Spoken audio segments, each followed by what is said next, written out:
आकाशवाणी मुंबई.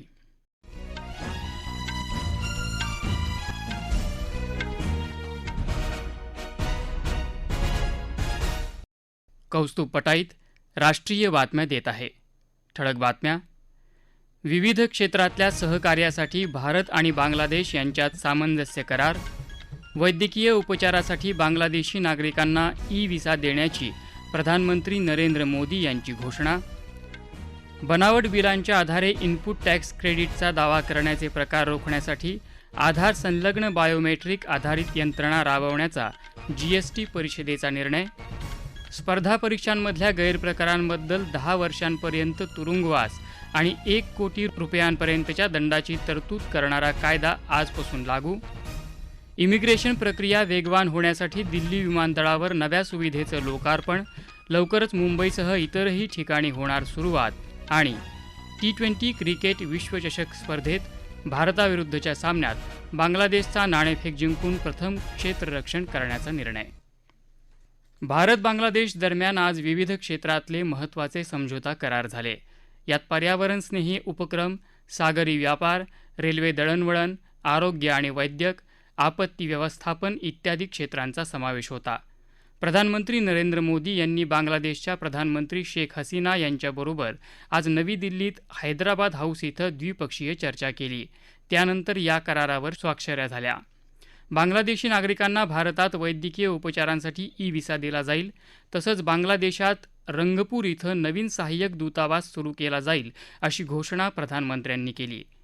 बांगलादेशाप्रती शेजारधर्म, पूर्वगामी धोरण, सागरी व्यापार धोरण, विजन सागर आणि हिंद प्रशांत महासागर क्षेत्रातलं धोरण अशा विविध पातळ्यांवर भारताचे दृढ संबंध आहेत असं प्रधानमंत्री मोदी यांनी चर्चेनंतर दिलेल्या निवेदनात म्हटलं आहे. भारत हा बांगलादेशचा विश्वासू मित्र असल्याची भावना बांगलादेशच्या प्रधानमंत्री शेख हसीना यांनी आपल्या निवेदनात व्यक्त केली.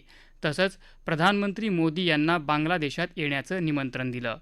यानंतर शेख हसीना यांनी राष्ट्रपती द्रौपदी मुर्मू यांची भेट घेतली.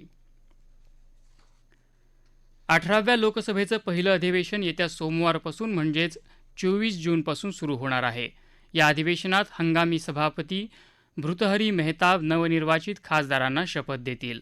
लोकसभेच्या नव्या सभापतीपदाची निवडणूक 26 जून रोजी होईल, तर राष्ट्रपती द्रौपदी मुर्मू 27 जूनला संसदेच्या दोन्ही सभागृहांसमोर अभिभाषण करतील. राज्यसभेचं अधिवेशन 27 जूनपासून सुरू होणार आहे. हे अधिवेशन 3 जुलै रोजी संपेल. राज्यांना दिला जाणारा करांचा हिस्सा वित्त आयोग अनुदान आणि वस्तू आणि सेवा कर भरपाई थकबाकीच्या माध्यमातून केंद्राकडून राज्यांना मिळणारं सहाय्य राज्यांमध्ये विकासाला गती देण्याच्या उद्देशानं प्रेरित असल्याचं केंद्रीय अर्थमंत्री निर्मला सीतारामन यांनी म्हटलं आहे. त्या आज अर्थसंकल्पाच्या पार्श्वभूमीवर नवी दिल्लीत आयोजित सर्व राज्य आणि केंद्रशासित प्रदेशांच्या अर्थमंत्र्यांच्या बैठकीत बोलत होत्या. राज्यांमध्ये भांडवली गुंतवणुकीत वाढ होण्यासाठी विशेष सहाय्यता योजनांचा लाभ घेण्याचं आवाहन त्यांनी सर्व राज्यांना यावेळी केलं. बनावट बिलांच्या आधारे इनपुट टॅक्स क्रेडिटचा दावा करणारे प्रकार रोखण्यासाठी आधार संलग्न बायोमेट्रिक आधारित यंत्रणा जीएसटीमध्ये राबवली जाणार आहे.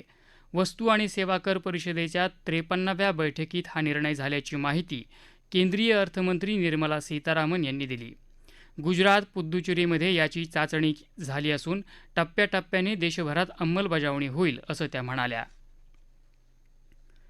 विविध स्पर्धा परीक्षांमधल्या गैरप्रकारांना आळा घालण्यासाठी केंद्र सरकारनं कठोर कायदा केला आहे. दोषींना 10 वर्षेपर्यंत तुरुंगवास आणि 1 कोटी रुपयापर्यंतच्या दंडाची तरतूद आहे. या तरतुदी आजपासून लागू होत असल्याचं राजपत्रात प्रसिद्ध केलेल्या अधिसूचनेत म्हटलं आहे. सार्वजनिक परीक्षांमधील अयोग्य माध्यमांचा प्रतिबंध विधेयक 2024 लोकसभेनं 6 फेब्रुवारीला तर राज्यसभेनं 9 फेब्रुवारी रोजी मंजूर केलं होतं. राष्ट्रपती द्रौपदी मुर्मू यांनी 12 फेब्रुवारी रोजी विधेयकावर स्वाक्षरी केली. केंद्रीय लोकसेवा आयोग, कर्मचारी निवड आयोग, national testing agency NTA, railway भरती आणि बँकिंग भरती परीक्षा अशा विविध सार्वजनिक परीक्षांमध्ये होणाऱ्या अनुचित प्रकारांना आळा घालण्यासाठी हा कायदा आहे. फसवणुकीबद्दल किमान 3 ते 5 वर्षांचा तुरुंगवास आणि फसवणुकीच्या संघटित गुन्ह्यामध्ये सहभागाबद्दल 5 ते 10 वर्षांचा तुरुंगवास आणि किमान 1 कोटी रुपये दंडाची तरतूद करण्यात आली आहे. NTA अर्थात राष्ट्रीय चाचणी संस्थेच्या माध्यमातून घेतल्या जाणाऱ्या परीक्षा पारदर्शी, सहज आणि योग्य वातावरणात पार पडाव्यात यासाठी केंद्रीय शिक्षण मंत्रालयानं उच्चस्तरीय तज्ज्ञ समितीची स्थापना केली आहे. इस्रोचे माजी अध्यक्ष डॉक्टर के. राधाकृष्णन या 7 सदस्यीय समितीचे अध्यक्ष असतील.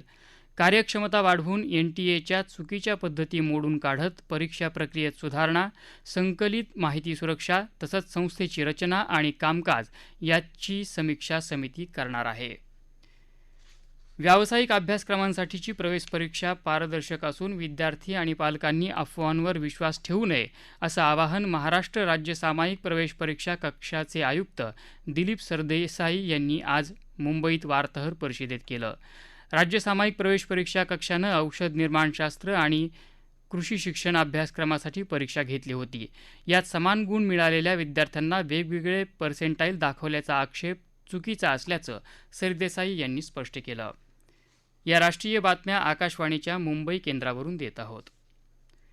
आंतरराष्ट्रीय विमान प्रवासात इमिग्रेशन प्रक्रिया वेगानं व्हावी यासाठी केंद्र सरकारनं FTITTP अर्थात fast track immigration trusted traveller programme नावाची विशेष योजना सुरू केली आहे.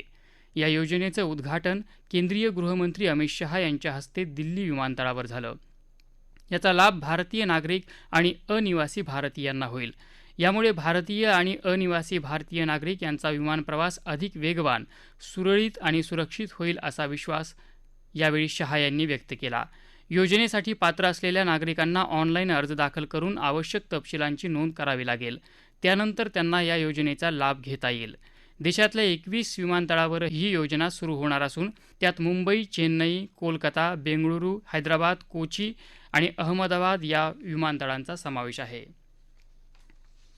मराठा आरक्षणासाठीचा सगळ्या सोयऱ्यांचा अध्यादेश सर्वपक्षीय बैठक झाल्याशिवाय काढणार नाही.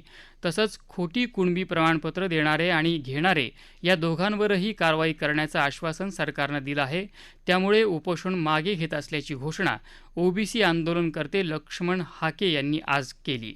मराठा समाजाला वेगळं आरक्षण द्यावं तसंच लोकसभा आणि विधानसभेत OBCंना आरक्षण द्यावं अशी मागणी मंत्री छगन भुजबळ यांनी उपोषणस्थळी बोलताना केली. उपमुख्यमंत्री देवेंद्र फडणवीस यांनीही जातनिहाय जनगणनेला पाठिंबा दिल्याचा दावा भुजबळ यांनी केला. UAPA अर्थात बेकायदेशीर कृत्ये प्रतिबंधक कायद्यान्वये स्थापन केलेल्या लवादाने जम्मू काश्मीरमध्ये कार्यरत मुस्लिम लीग जम्मू काश्मीर आणि तेहरीक-ए-हुर्रियत या 2 संघटनांवर केंद्र सरकारनं लादलेली 5 वर्षांची बंदी योग्य असल्याचं आज म्हटलं आहे. जानेवारी महिन्यात या बंदीचा निर्णय उचित आहे का याची शहानिशा करण्यासाठी दिल्ली उच्च न्यायालयाचे न्यायमूर्ती सचिन दत्ता यांच्या एकसदस्यीय लवादाची नियुक्ती केली होती. पाकिस्तानच्या पंजाब प्रांतातून इसिस, तेहरीक-ए-तालिबान, पाकिस्तान आणि इतर प्रतिबंधित संघटनांच्या 22 दहशतवाद्यांना अटक केल्याचा दावा पाकिस्तानच्या पोलिसांनी केला आहे.